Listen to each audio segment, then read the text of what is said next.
Hello and welcome to sim.bc,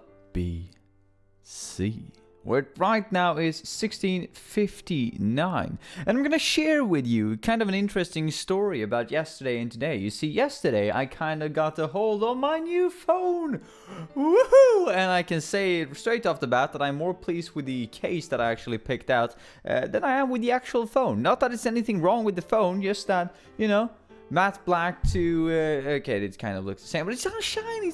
It's reflective as well. I think it's amazing. Anyway, Samsung has something called Bixby, which is basically Samsung's response to Siri in the iPhone. And I thought that was quite interesting. And basically, it's Siri but on steroids. To be quite frank, right? It's quite intuitive, like it's quite involved, so to say, with the different mechanics of the phone and so on and so forth. So yesterday I set an alarm, and the alarm just spontaneously told me, without me actually having to put in a setting for it, that well, the alarm rang and it played a tune that it thought was nice. I can say that it also changed tune today. Woohoo! You know, sponsor free, by the way. Ad free. And he told me like, oh, it's shiny outside. You know, the sun is shining. It's all good. It's all fine. You have a good day, mate. And I was like, wow, that's such a nice feature. However, I thought kind of, well, that's probably just the base function that it tells you that it's a nice weather outside, because it makes you happy, makes you feel like a happy connection with the phone and so on and so forth. And today I set the alarm yet again in the morning. Unfortunately, I woke up at like 7:05 on my own naturally, and I was just like, why do I do this? When I had set the clock for 9 o'clock, but I changed it to like 8, and then I just laid in bed and watched movie series, whatever. Anyway, and the clock rang, or the alarm went off, and it went through me day. It was saying basically like, today's Monday, it's the 24th, 25th, whatever, of March, and it said, bring your mittens because it's snowy outside. And I was like, holy moly, that's the difference from yesterday. How nice, it broke. Basically, that was my response. I was like laying in bed, and I was like using the voice activation, and I was like, hello, la la la la la, and then, you know, the phone answered with, today it's gonna snow. And I was just like, what? Today it's gonna snow? Did my phone just break? Didn't it work? It's 1 day old. Really? I mean, really? Is that what I'm working with? And so I went up and opened the curtains, and lo and behold, it was like a blizzard outside. Not the good kind of blizzard, not the World of Warcraft, Diablo, StarCraft blizzard. No. I'm talking a real good old blizzard with, you know, all of the snow. Which is kind of funny. It's basically just in Sweden, where you can find one day being like spring and 15 degrees in the sun, and the other day being like -10, and you just think, why am I still living in this country when I could have gone abroad and stayed away? Why didn't I stay in Bordeaux? Why didn't I stay in France? But anyway, mates, that's not what you're here to listen to. You're not here to listen to me talk about my new phone. Yet again, sponsor free, ad free, for God's sake. I just like the phone, and I like the case even more. So basically, this is like an anti-ad, because I'm just saying, doesn't matter which phone you get. Nowadays, they're all really good. So just as long as you get the right case, right? Because that's important, because that's what you're going to look like. Or rather, that's what you're gonna look at. But today we are going, to talk about something that is very close to heart yet again. Something that I'm very involved with, and something that is going to be, hopefully, intertwined with the project at hand. Which project are you saying? Well, it is the one and only, the favorite project of the internet, What is Evil? Something that's really subjective, yeah? So bear that in mind as we go forward. And what is the topic that we're going to take up today? Well, it is stereotypes.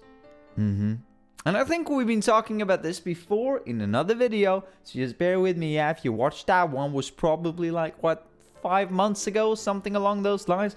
But I'm going to talk about first a bit of what stereotypes are, and then how that relates to evil. Hopefully, right? We're gonna get to that, because that's kind of the goal, yeah, of these videos nowadays. At least during this project, as I said, we're going to try and connect it to it. So just bear with me as we go through. And yet again, remind you that this is played close to heart, so I might be biased in my opinions. But I'm a human just like everybody else, so why wouldn't I be biased? Am I right? But I've been looking up some different things before this video, and I thought, like, I'm gonna be confronting my own opinions and my own views. Unfortunately, that tends not to happen. I'm only like a victim to confirmation bias, and when I Google and look at stuff, it's just a thing that I really like, and that agrees with me, unfortunately, but it's true, or apparently it seems to be true as of this. Anyway, mates, what is stereotypes? Stereotypes is basically your brain, your brilliant mind, and I'm talking everybody, in the world. It's a basic function, but it's kind of an amazing function if you think about it, because your brain is taking all of this chaotic environment around you, this world that's based on just chance and luck and risk and different people using different sounds with their mouths, to make up words, to make up entire languages. Your entire life is based on that. Your brain generalizes. Oh my days. Sorry. It generalizes stuff around you, generalizes the environment around you, and that creates stereotypes. As most of us know, stereotypes is when we as people generalize a people, a kind of people, a race, so to say. And I'm putting quotation marks on that to be politically correct, because is there really any race? I mean, if you're talking about different species of animals, sure, but if you're talking about people, some people refer to that there are different races of people. I, on the other hand, would argue that is it really though? Aren't we all just people? But that's the topic for another time. But that we anyway used to slot people into different categories, saying that you are like those people, so you all fit together. You over there, you're like those people, so we fit you all together.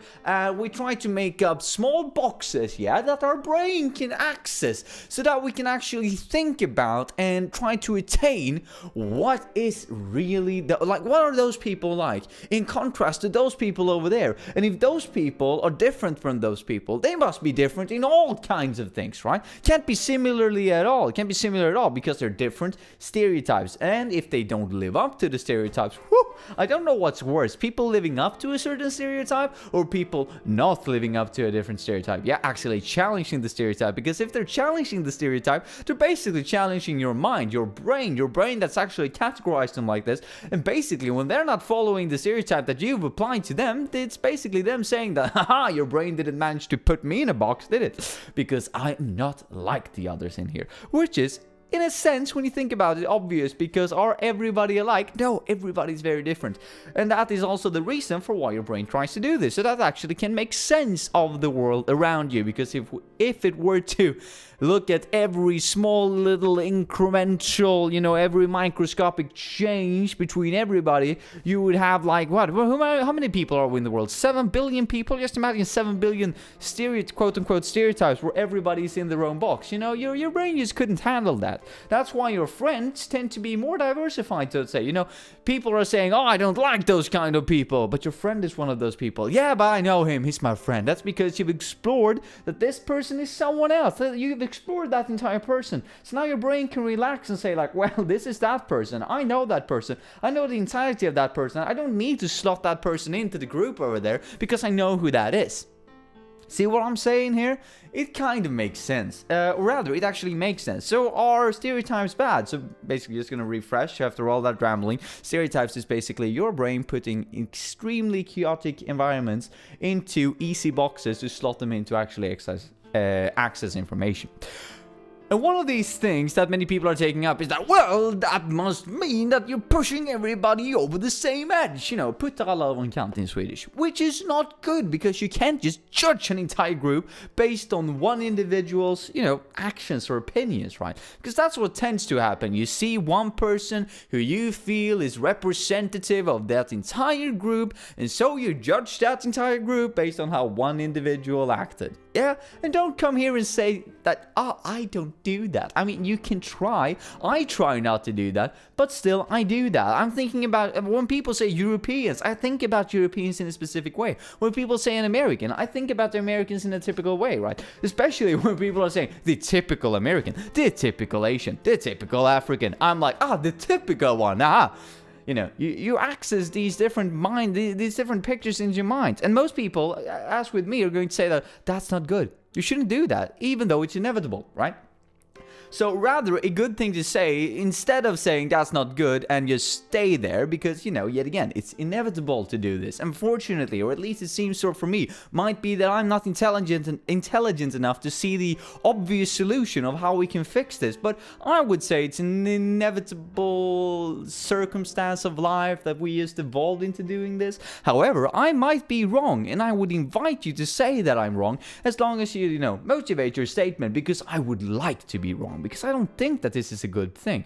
But then yet again, we can argue that, well, if it is inevitable, if we just take that as a statement, as of now, as of at this moment, because, I can't actually argue against it, and it doesn't seem that anybody else can either that I've been looking at. Yet again, confirmation bias, keep that in mind.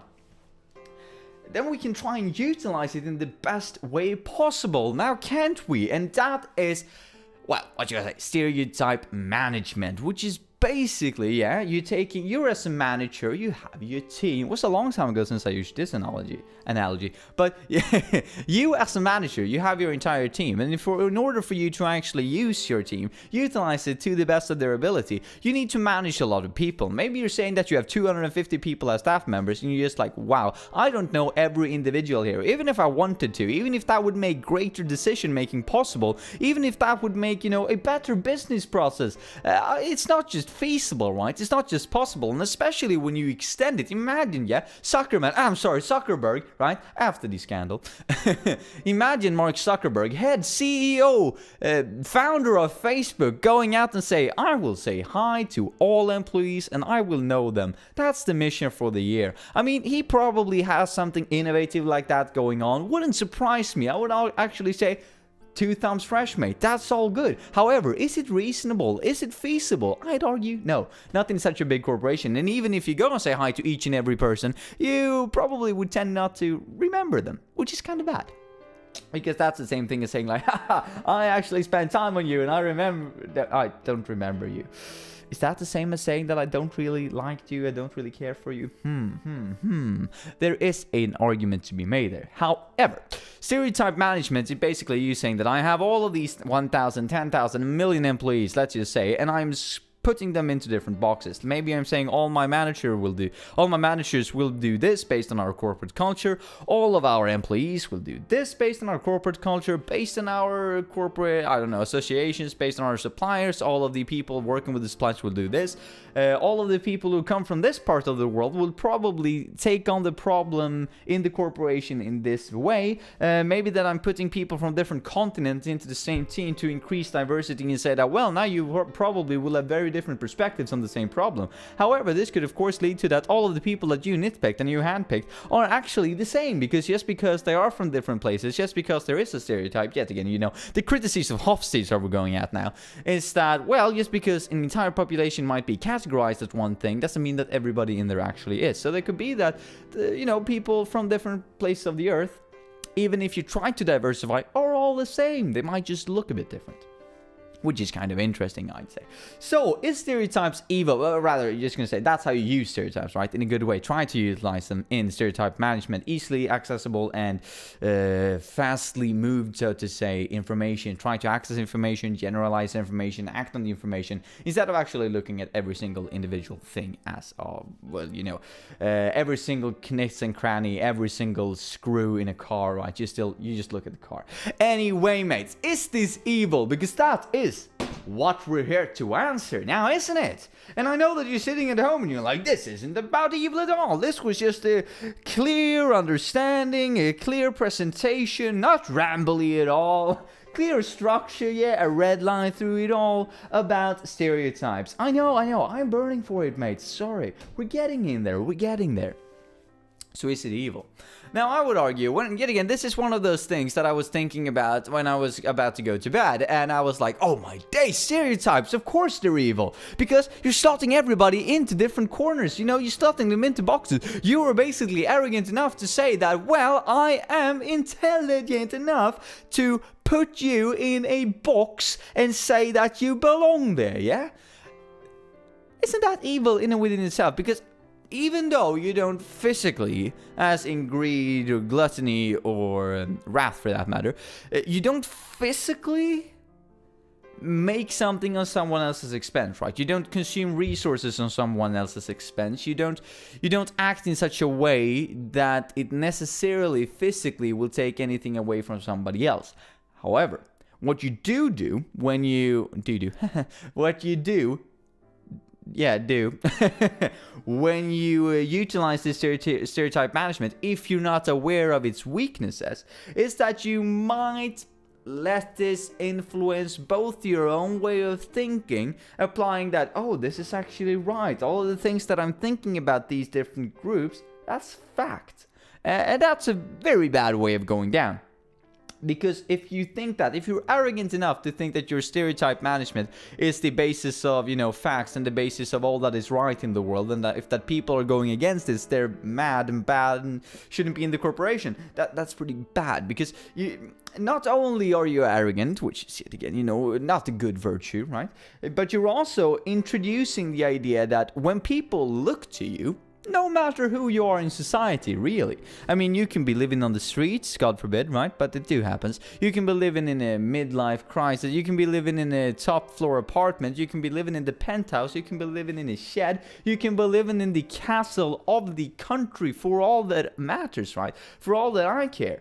But people are going to look to you, and you're going to influence people no matter who you are. So if you're arrogant enough to say that I believe in my stereotype management, the way that my brain has identified different groups, and you don't realize the weakness of your brain actually putting people into groups, which is like that you're generalizing people, you're pushing people down. That might, or it does, but I don't have any concrete proof of this, right? But in my opinion, right, I can see how this will influence other people around you. So me behaving in a certain way would influence my circle of friends. Those people, right, that are part of my circle of friends would then, since they're influenced by my way of thinking, influence their circle of friends as well. Now their circle of friends going to influence their circle of friends, and so on and so forth, until it spreads to the entirety of society. And one can argue that this will gradually fall off, right? That this behavior of mine will gradually fall off each step it takes into a new networking system, so to say. However, if I'm talking to my friend and I'm saying something that's very harsh and very untrue, only based on that I've stereotyped and, put everybody into a kind of stereotype, and I'm talking about a type of people or a type of workers, a type of cars, whatever it might be, in a really bad way, that really diminishes the good aspects of this group and only takes up the bad aspects, and I pass that on to my friend, and my friend feels very passionate about this and do have the same experience with this group and passes this along in a an exponential manner, because since this person has heard that I have the same mindset, they're going to be like, wow, then I might be right in my stereotypical analysis of what I've placed people into boxes. Since you also agree with me, that might mean that I'm right, taking away, or rather building their arrogance in the act, in the in the argument. And this is really bad. Not that this might not be necessarily evil, I'm evil against you as an individual, but evil as a society, that a consensus can grow. An evil consensus, quote unquote, based on arrogance, that we don't question what we hear, right? And this is a lot about source critique, a lot about fake news, all of those things, that you're building upon different stereotypes in society that just simply aren't true. Which is really, really unfortunate that it has to be a debate to begin with. But it is, and since it is a debate, it's good that it's being raised. I'm just saying that it's unfortunate that we need to be in a place where we need to raise this opinion. However, to conclude, since yet again my DSLR is saying like, why are you talking for 20 minutes straight? I mean, mate, don't you have any concern? Can't you just get a script and talk for 45 seconds and just convey your point and be done with it? But no, what can I say? I like to talk. So, concluding this, is stereotyping in and within itself bad? No. Your brain does that. I think it's inevitable. If you find a reason for why it's not, please tell me. Just link a source, link anything. I read anything. I would like to poke a hole in this big balloon of mine and you say, oh, it's actually not. But I say it's inevitable, something that we can't get away from, just like lust, biological urges, so on and so forth. It's something that's just programmed into our mind.